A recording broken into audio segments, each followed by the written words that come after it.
नमस्कार दोस्तों, मैं दिगंबर कश्यप, न्यूरोथेरेपिस्ट। क्या आपके जोड़ों में दर्द रहता है? आपकी बॉडी के सारे जॉइंट्स में आपको दर्द रहता है? कोई जॉइंट ऐसा नहीं है जहां आपको दर्द नहीं है। आपने बहुत सारे टेस्ट कराए और टेस्टों के आधार पर डॉक्टर ने कहा है कि आपको रूमेटॉइड अर्थराइटिस हो गई है, आपको गठिया हो गया है, आपको जोड़ों में दर्द हो गया है, जिसे हम वात के रोग बोलते हैं, यानी कि वायु कारक ये रोग रहते हैं। पूरी बॉडी के जो जॉइंट्स है उसमें आपको बहुत जबरदस्त पेन है, बहुत एक्यूट पेन है। आपकी हाथों की उंगलियों के जो जॉइंट्स है उसमें आपको पेन हो गया है, आपको कंधे के जॉइंट्स में पेन है, आपको नी के जॉइंट्स में पेन है, आपकी पैरों की फिंगर में पेन है। तो यही है रूमेटॉइड अर्थराइटिस के लक्षण। ये एक वात का रोग है, यानी कि वायु के कारण से आने वाला रोग है। अगर हम बात करें, यानी कि आपकी बॉडी में वायु की मात्रा ज्यादा हो गई है। तो अगर आप कोई ऐसी चीज खाते हैं जैसे राजमा, छोले, उड़द की दाल, अरबी, गोभी, भिंडी, इसको हम वायु कारक चीजों में काउंट करते हैं। अगर आप इसका ज्यादा सेवन करते हैं, नियमित रूप से सेवन करते हैं, तो आपको यह दिक्कत ठीक होने में समय लगेगा। तो आपको इन चीजों को अवॉइड कर देना चाहिए। आप बहुत दिनों से दवाइयां खा रहे हैं लेकिन आपको आराम नहीं मिल पा रहा है। डॉक्टर ने कहा है कि आपको जीवन भर दवाई खानी पड़ेगी।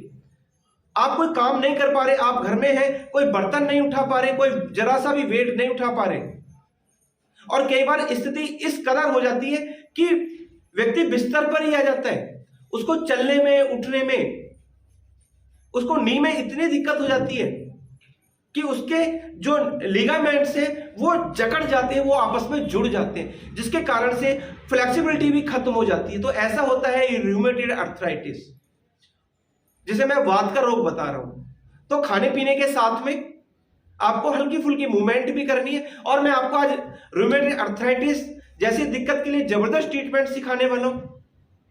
एक छोटा सा ट्रीटमेंट है, और आपकी जॉइंट्स में जो इन्फ्लामेशन आ गई है, वहां स्वेलिंग हो गई है, हाथ लग गया कहीं पर गलती से, या किसी ने पकड़ लिया आपके हाथ को या कोई जॉइंट्स को, तो आपकी जान निकल जाती है। ऐसा होता है रूमेटॉइड अर्थराइटिस।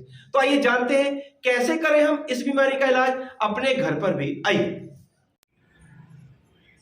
दोस्तों, जिनको भी रूमेटॉइड अर्थराइटिस है, जिनको भी गठिया की दिक्कत है, जैसे मैंने बताया प्रारंभ में है कि उनको जॉइंट्स में बहुत ज़्यादा पेन होता है और उनके जॉइंट्स के बीच में कार्बोनिक एसिड जम जाता है, जिसके कारण से जितने भी जॉइंट्स हैं वो स्टिफ हो जाते हैं और उधर स्वेलिंग भी हो जाती है। तो ऐसे पेशेंट को जितने भी जॉइंट्स हैं उनको हमें अपने हाथों की उंगलियों की मदद से उनको मूव कराना है, सारे जॉइंट्स को। इस प्रकार से जितने भी जॉइंट्स हमारी बॉडी में हैं, कोहनी के, हाथों के, वाला हाथ दिखाऊं, कंधों के, घुटने के, एंकल के, जितने भी जॉइंट्स हैं उनको हमें इसी प्रकार से मूव कराना होता है, धीरे धीरे से। फिर इसके बाद हल्के हाथ से इसको रब करना है, इसकी घिसाई करनी है। ये घिसाई करने के बाद जब हम पूरी बॉडी के जॉइंट्स की घिसाई कर लेते हैं, इसी प्रकार से करनी है। उसके बाद हमें 10 बार लंबी गहरी सांस नाक से लेनी है और मुंह खोल के बड़ी तेजी से छोड़नी है।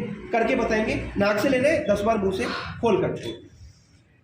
इस प्रकार से ब्रीदिंग क्रिया करनी है। और जब ये ब्रीदिंग क्रिया करते हैं, जैसे मैंने बताया कि जोड़ों के बीच में कार्बोनिक एसिड जम जाता है, और जब हम ब्रीदिंग करते हैं तो कार्बोनिक एसिड कार्बन डाइऑक्साइड के रूप में हमारी बॉडी से रिमूव हो जाता है, और पेशेंट को इमीडिएटली रिलीफ मिलता है।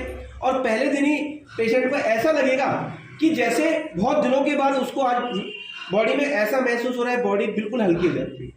इस प्रकार से आपको ये क्रिया करनी है, और आपकी इस समस्या में आपको करते के साथ ही तुरंत आराम मिलता है।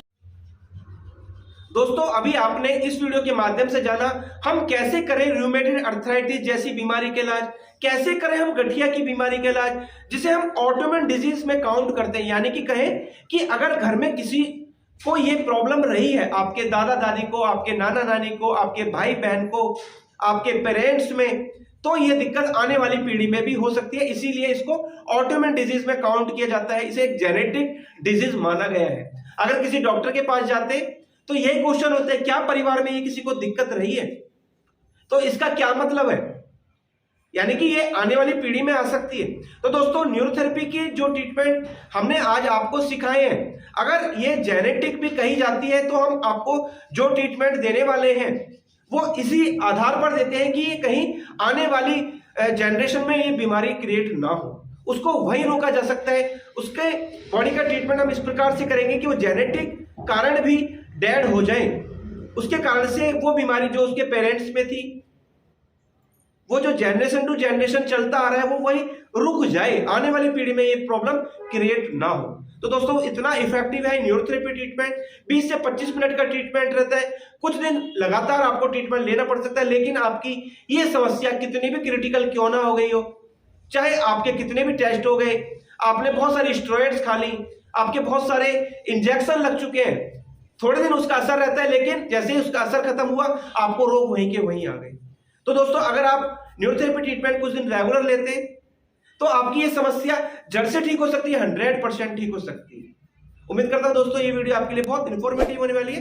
दोस्तों आप अगर हमारी वीडियो को पहली बार देख रहे हैं, हमारे चैनल को सब्सक्राइब जरूर करें, वीडियो को अधिक से अधिक शेयर करें, वीडियो को लाइक करना ना भूलें और बेल आइकन बटन जरूर दबाएं, जिससे कि फ्यूचर में जो भी वीडियो हेल्थ पर हम आपके लिए लाएं उसका नोटिफिकेशन टाइम टू टाइम आपको मिलता रहे।